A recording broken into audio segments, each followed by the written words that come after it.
A day in the life of a waiter. Imagine that you are the waiter. Life as a waiter has multiple advantages.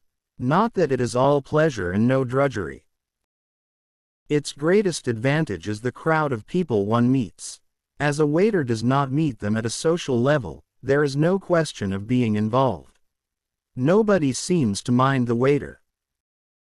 People sit and talk over cups of coffee and plates of sandwiches, over hamburgers and lunches and dinners, and they pay little heed to the shadow figure hovering around their table, catering to their requirements and bringing things to and fro.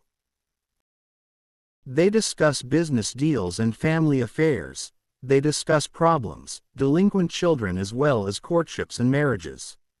A waiter can, if he so desires, become a very knowledgeable person simply by listening to these conversations. He also learns about the happenings in town and may become the best informed person regarding the scandals, next perhaps only to the barber. I took this job up as a temporary measure when I had just finished school and was on the lookout for an opening. But it has so far proved fairly lucrative and I am happy, and so I am still working as a waiter after 4 years.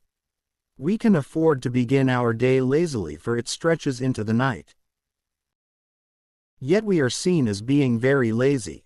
So by 9 the day begins with cleaning and polishing of the tables and the silver.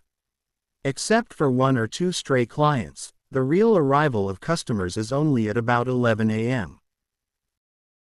For about half an hour or a little later, students from the university, businessmen, office workers and bank employees turn up. Other periods of peak activity are the lunch time from about 1 p.m. to 3 p.m. and then the evenings from 6:30 p.m. to 7 p.m. or so. I don't really care very much for the rush hours in terms of work, but it is the best time for tips, all kinds of tips, money and information. As for work, one is kept on one's toes, rushing to and from, and often there are quarrels and violent disagreements in the kitchen when everyone wants to get his order complied with first, when the cooks are also hot and harassed and the manager is also curt and impatient.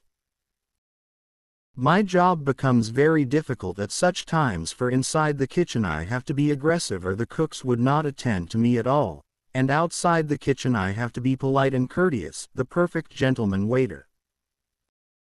So a complete switchover of behavior has to take place. But towards the fag end of the lunch hour, one can relax, for by then only the leisurely business crowd is left. They linger over their meals when they want to strike a deal. It is a tithe that they reveal a great deal about investments. And one can benefit from eavesdropping. Moreover, if the deal is an important one, the host is liberal with tips. Besides the businessmen, people who tip fairly handsomely are young lovers or a mature couple celebrating an anniversary. Never expect anything from college students. But those in love have eyes for nothing else but each other, and in their joy they want to share their happiness. Everyone loves a lover. I have often watched love traveling its normal course through desire, happiness, courting, adoration, worry and uncertainty towards love and maturity and marriage. What I detest most is the late hour when the customers do not move, when perhaps only those who have no homes linger in restaurants. By the end of the evening, one is tired and ready to sleep, ready also never to think of becoming a waiter. Yet the next morning the day begins and one is back at work. This is the law of nature.